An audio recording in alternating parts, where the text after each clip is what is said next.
नमस्कार दोस्तों, स्वागत है आपका। जय हिंद। और आज हम पढ़ने वाले हैं अनुसंधान विधि, जिसे ह्यूरिस्टिक मेथड भी कहा जाता है, जो एक छात्र केंद्रित विधि है। इससे पहले 8 विधियां हमने पढ़ी है। अगर आपने उन विधियों को अभी तक नहीं पढ़ा है तो आप चैनल की प्लेलिस्ट में मैथ्स पेडागोजी के नाम से इसे देख सकते हैं।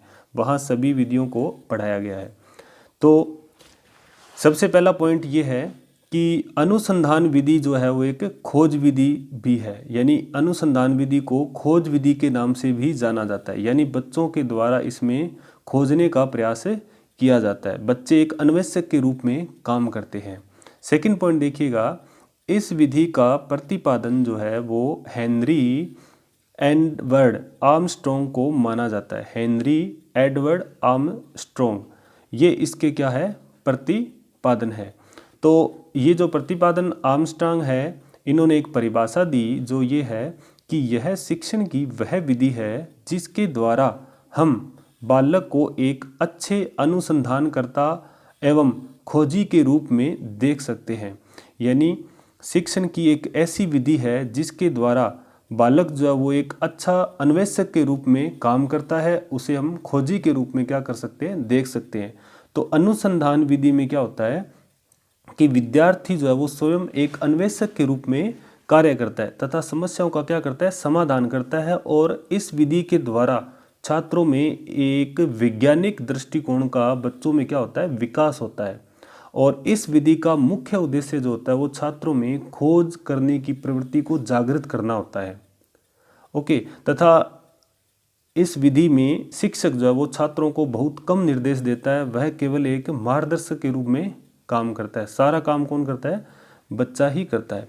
इस विधि का जो मुख्य उद्देश्य अपने कह सकते हैं कि छात्रों को सोचने के लिए प्रशिक्षित करना है, सोचने मजबूर हो जाए छात्र, क्या होते हैं, सोचते हैं। इसमें अध्यापक केवल क्या करता है, एक मार्गदर्शक का काम करता है, एक मार्गदर्शक होता है। तो ये है अनुसंधान विधि। इसमें एक परिभाषा और दी है, वो दी है हर्बर्ट स्पेसर ने। उन्होंने क्या बोला है, बालकों को कम से कम बताया जाए और जितना अधिक संभव हो उनको खोजने के लिए प्रोत्साहित किया जाए। यानी एक शिक्षक के द्वारा अपने शिक्षण के उद्देश्यों को प्राप्त करते समय बालकों को कम से कम बताया जाए और जितना हो सके या जितना संभव हो सके खोजने के लिए क्या करना चाहिए, अध्यापक को बालकों को प्रोत्साहित किया जाए कि आप इस चीज़ का पता लगाइए। कोई समस्या दे दी और उसको आप खोजिए, खोजने का प्रयत्न कीजिए। तो ये है अनुसंधान विधि। आइए अब जान लेते हैं कि अनुसंधान विधि की विशेषताएं क्या है और इसके गुण क्या है, यानी विशेषता और गुण।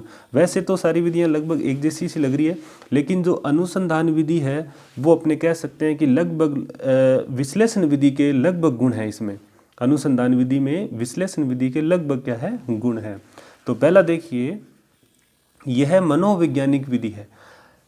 जो अनुसंधान विधि है वो एक मनोवैज्ञानिक विधि है, क्योंकि इसमें जो विद्यार्थी है वो तर्क करता है, सोचता है, विचार करता है, तो इसलिए क्या करता है, एक मनोवैज्ञानिक विधि है। इसमें विद्यार्थी जब वो चिंतन, निरीक्षण, जिज्ञासाओं का क्या होता है, उसमें विकास होता है। तो ये एक मनोवैज्ञानिक विधि है।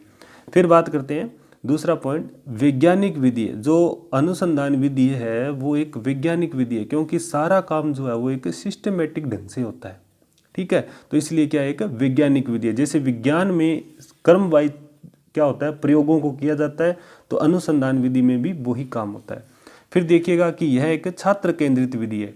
ये भी हमने बात कर ली थी कि ये एक छात्र केंद्रित विधि है। फिर देखिएगा, इस विधि में विद्यार्थी अन्वेषक के रूप में कार्य करता है। यानी अन्वेषक का मतलब एक वैज्ञानिक की तरह, यानी खोजता रहता है, अन्वेषक के रूप में क्या करता है, काम करता है। इससे क्या होता है, उसने खोजने की प्रवृत्ति को क्या करता है, जागृत करता है। कौन, शिक्षार्थी। फिर देखिएगा कि शिक्षक शिक्षार्थी दोनों सक्रिय रहते हैं। इस विधि में, अनुसंधान विधि में शिक्षक शिक्षार्थी दोनों सक्रिय रहते हैं, लेकिन शिक्षक की जो भूमिका होती है वो गौण होती है, जबकि जो शिक्षार्थी होता है वो क्या होता है, मुख्य होता है। यानी मुख्य भूमिका किसकी होती है, शिक्षार्थी की, और गौण भूमिका किसकी होती है, अध्यापक की। और यही था प्रयोगशाला विधि में। फिर देखिएगा 6 नंबर पॉइंट देखते हैं। अनुसंधान विधि का सबसे पहले प्रयोग विज्ञान शिक्षण में किया गया और बाद में गणित शिक्षण के क्षेत्र में भी इसे शामिल किया गया। यानी जो अनुसंधान विधि है उसका सबसे पहला जो प्रयोग है जो है वो विज्ञान विषय में किया गया था, विज्ञान शिक्षण में किया था। गणित में बाद में किया गया था। गणित शिक्षण में जो है वो इसका क्षेत्र जो है वो बाद में शामिल किया गया। फिर देखिएगा 7 नंबर पॉइंट, अनुसंधान विधि में अध्यापक विषय वस्तु के बारे में सीधा न बताकर बार बार प्रश्नों के माध्यम से शिक्षण कार्य करवाता है। अनुसंधान जो विधि है उसमें एक अध्यापक अपने शिक्षण के उद्देश्यों को प्राप्त करने के लिए शिक्षार्थियों से बार बार क्या करता है, प्रश्न पूछता है और प्रश्नों के माध्यम से बच्चों से खोजने की प्रवृत्ति जागृत करता है, यानी बच्चों को खोजने पर मजबूर कर देता है कोई समस्या का। तो इस तरह से क्या किया जाता है, शिक्षण कार्य करवाया जाता है। फिर देखिएगा कि अनुसंधान विधि के अंतर्गत शिक्षार्थियों में तर्क शक्ति, चिंतन शक्ति, निरीक्षण शक्ति और जिज्ञासाओं का विकास होता है। ये है 8 नंबर इस विशेषता इसकी कि अनुसंधान विधि के अंतर्गत शिक्षार्थियों में तर्क शक्ति, चिंतन शक्ति, निरीक्षण शक्ति, जिज्ञासाओं का क्या होता है, विकास होता है। फिर देखिएगा 9 नंबर पॉइंट क्या है, अनुसंधान विधि का प्रयोग रिसर्च में किया जाता है। तो ये तो नाम से पता चल रहा है, अनुसंधान करना यानी रिसर्च करना। तो अनुसंधान विधि का सबसे ज़्यादा प्रयोग जो किया जाता है वो रिसर्च में किया जाता है। तो ये थे इस अनुसंधान विधि के गुण। आइए दोस्तों अब जान लेते हैं अनुसंधान विधि के दोष, यानी अनुसंधान विधि में कौन कौन सी कमियां हैं। तो यह विधि अत्यंत लंबी विधि है। तो अनुसंधान काम करेगा शिक्षार्थी तो क्या होगा, लंबी विधि होगी, लंबा चलेगा और समय ज़्यादा लगेगा। फिर देखिएगा कि इस विधि में पाठ्यक्रम समय पर नहीं होता। तो लंबी विधि है तो पाठ्यक्रम समय अपने आप नहीं होगा, जो लंबी विधि होगी उसका पाठ्यक्रम जो है वो समय पर नहीं होगा। छात्रों में निराशावादी भावना का उत्पन्न हो जाना, यानी समय ज़्यादा लगेगा, पाठ्यक्रम पूरा नहीं होगा तो छात्रों में क्या हो जाएगा, निराशावादी भावना उत्पन्न हो जाएगी कि पाठ्यक्रम समय पर नहीं हो रहा। स्वाभाविक सी बात है। फिर देखिएगा 4 नंबर पॉइंट, अत्यंत खर्चीली विधि है। अनुसंधान करेगा तो इसमें क्या लगेगा, खर्चा लगेगा, इसलिए ये क्या है, अत्यंत खर्चीली विधि है। ठीक है, वैसे प्रयोगशाला विधि भी खर्चीली विधि थी क्योंकि उसमें प्रयोग करते हैं। फिर देखिएगा कि यह छोटे स्तर की कक्षाओं के लिए उपयोगी नहीं है। अनुसंधान विधि जो है वो छोटे स्तर की कक्षाओं के लिए उपयोगी नहीं है। छोटे बच्चों में इतनी मानसिकता नहीं होती कि वो खोज प्रवृत्ति को जागृत कर सके।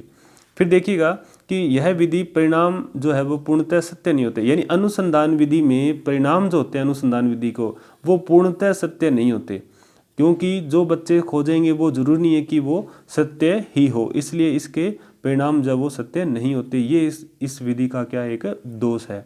फिर देखिएगा 7 नंबर कि अनुसंधान विधि में जो है अनुभवी शिक्षकों का अभाव होता है, यानी एक अनुभवी शिक्षक होगा उसका अभाव होगा। जो मेच्योर शिक्षक होंगे वही क्या करेंगे, अनुसंधान विधि को अच्छी तरह से बच्चों को बता पाएंगे और बच्चे क्या करेंगे, अन्वेषक के रूप में काम कर सकेंगे।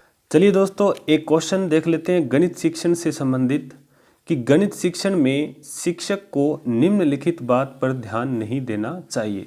4 ऑप्शन है, इसको पढ़िए और आंसर देने का प्रयास कीजिए। कमेंट सेक्शन में बताइए कि आपका आंसर सही है या गलत है। फर्स्ट देखिएगा, व्यवहारिक जीवन से विषय का संबंध हो, मानसिक शक्तियों का विकास हो, जातीय प्रतिष्ठा का उपाय हो, आनंद की प्राप्ति न हो। तो इसका आंसर हो जाएगा आनंद की प्राप्ति न हो।